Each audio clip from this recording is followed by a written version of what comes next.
Hey YouTube, how's it going? Kevin Cleary here with a knife review for you. We have another WE knife here. This is the WE 713 Sea Monster.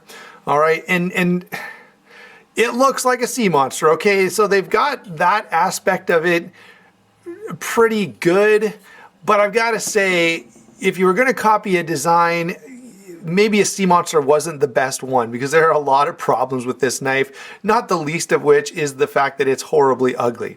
Now, WE makes a lot of ugly knives, and that's fine. And in fact, I like the fact that they do that, because from time to time, the boldness that it takes to make a knife like this results in something really, really cool.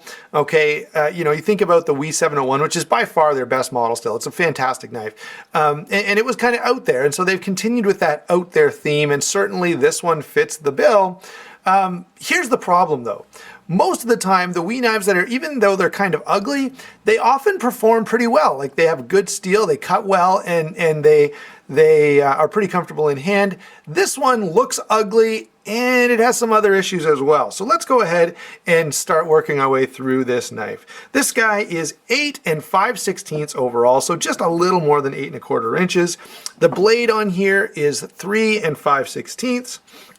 The handle, when closed, is 5 inches, and this weighs in at only 4.8 ounces, which for a titanium frame lock at over 8 inches, that's pretty good. So I've got to give them some credit on getting the weight down, and they certainly have done that by milling the internals of this knife quite a bit.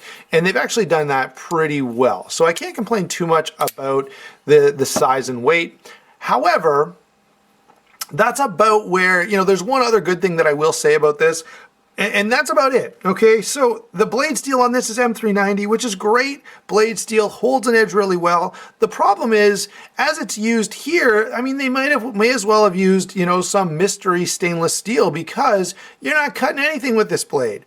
It is so thick, okay, that it just cannot cut well. It is really, really a monster when it comes to trying to do any kind of slicing task. It just is not designed to cut.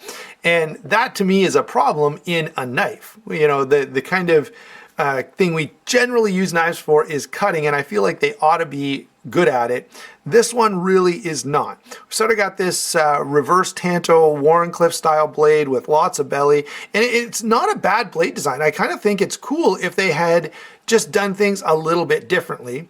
The other thing I don't like about this blade is this length of it. So we've got a pretty big knife here, over 8 inches, and yet the amount of cutting edge here just barely makes 3 inches. And to me, that's kind of a fail. It's got an even worse blade to cutting edge ratio than the Paramilitary 2, which is not good, okay? The fuller is fine from a design standpoint, but again, if they dropped the fuller and ground this knife all the way up, it would probably be much, much better. The overall design of the blade, I guess the other thing about it is you've got no swedge, but then you've got these sort of swales cut up here, and that's a problem because they're kind of sharp on top. And if you're holding this going to, you know, do any kind of cutting task, you either got to come up here to get your thumb in a comfortable position, or kind of nowhere else. All right, so that I think is a fail as well. I get it from a design standpoint. They wanted to kind of add whatever spikes to the Sea Monster. But generally I don't want spikes where I'm going to put my thumb to cut something. All right, so that's my take on the blade. Kind of a fail, except for the steel. And yeah, so moving on, let's talk about the action. And guys, they did get the action right, okay? Sadly, this knife is actually a real joy to flip. The detent is really dialed in.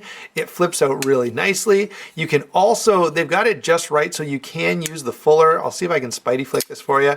Yeah, see that? You can spider flick it really nicely. So the action on this and the ease of unlocking it and flipping it is really good. It's comfortable. It's enjoyable. The detent is right. It's smooth as silk, right? You still have the WE ceramic bearings, the WE ceramic detent, the lock bar insert and over travel stop. All that stuff is as usual from WE knives. So they got the detent really right. They got the overall action of the knife really, really right. So let's give them some credit, okay, because they did that. Although I wish they would have done it on a different knife, because this one is not doing much for me.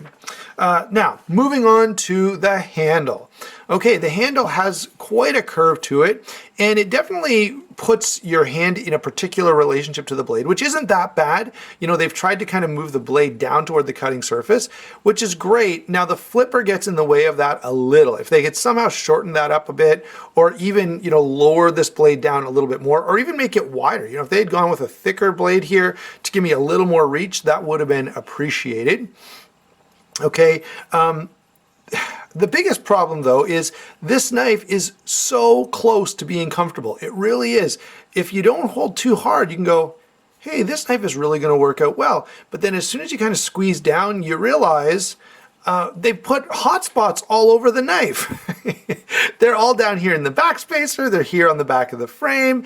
They're in the pocket clip, on the back of the blade. You know, and I understand that monsters often have horns, but that would have been an aspect of a monster that you could have skipped if you were going for a really comfortable knife. And so that is a little disappointing, because again, as I put my hand on this, you go, hey, this could be really comfortable. And then you go, oh, yeah, nah, forget it. The other thing is this hook is just a little too aggressive. So when I squeeze down, it starts pushing all my fingers together. It's not the worst thing ever, but on a knife where, you know, it's kind of struggling already, it just adds insult to injury. So the ergonomics are not great. Now the construction is fine. Okay, the quality is fine. In fact, the amount of milling and detail that are on this knife, it's pretty impressive if it were just done in a way that didn't take away from the actual function of the knife. All right, so that's a little frustrating. One other thing I want to say is I like this lanyard hole. Okay, I know I haven't liked a lot of stuff, but this lanyard hole is pretty cool. It implements, I mean, it adds to the design rather than takes away from it. It's going to be very functional. So let's give credit where credit is due, guys. I do think the lanyard hole is good. The clip functions fine. It's not amazing. It's ugly, but it's not bad in terms of, you know, the way it actually goes in and out of pocket. It is, of course, single position, as you can sort of see by looking at it. All right. Now, let's get some comparisons here. The first comparison that I want to make is to a whole bunch of other WE knives. Okay, I don't have a bunch of WE knives here. This one will do, and where's the Balanoptera? This one will do, the 601, the 611, you know, the 604. There's a bunch of WE knives out there. A lot of them are great. If you want the quality and cool factor of a WE knife, you can pick almost any one but this, okay? Just about any WE knife I've reviewed has been better than this one, and I haven't liked them all, okay? But this one is kind of especially bad. Just about any WE knife you could think of is going to compare well and in fact be a little nicer than this.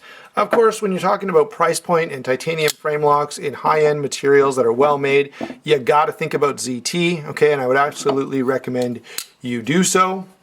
Where is my... I've got a couple of Reats here. And again, you know, the three big companies out of China right now, and I know there are some others that are kind of vying for position, but WE, Reat, and Kizer are all doing a pretty darn good job in terms of quality and models and all those kinds of things. Reat is going to kind of be the top of the heap when it comes to overall quality and fit and finish and those kinds of things. And so if you've got some WE knives and you're going to take the next step, Reat would be the way to go. Of course, I tend to find that the Reat designs are a little classier, okay, are a little more broadly appealing. Let's throw in, what else have we got? I guess there's a Rat Model 1, and I don't have much else here. Oh, we got the Shaman, so let's throw that in as well. And the Rat Model 1 and the Shaman are just more for comparison to give you kind of an idea. Now, here's a point I can make with the Shaman. So, notice the cutting edge here. All right, the Shaman is a smaller knife. It's going to have as much or more cutting edge. It's just, anyway, if you want to do this, it's fine to have a choil here and have a knife that's, you know, trying to accommodate the hand better. The Shaman, though, really does accommodate the hand well and doesn't sacrifice its cutting ability to do so, where this guy seems to do that. Need it out of frame. There we go. Okay, so what's my overall take on this, guys? Well, if you've been watching, you know. All right, let me ask you guys to weigh in. Am I crazy, or is this knife really terribly ugly? Okay, I'm totally put off by the looks of this knife. I think it's one of the ugliest things I've ever seen. And then to add insult to injury, you know, it would have been nice if I could say, well, I don't like the way it looks, but at least it works really well. All right, yeah, maybe the Kaiser Dorado, I feel the same way, but I find it totally ugly. But man, that thing performs. It cuts like crazy. It's comfortable in hand. You know, this thing is ugly, but it's not that comfortable. It doesn't cut that well. And so, although the action is spectacular, there's not too much else to redeem this knife. All right, so that's my overall take on this guy. Again, I'd love to hear you guys weigh in down below. Don't forget to like and subscribe, and we will talk to you soon.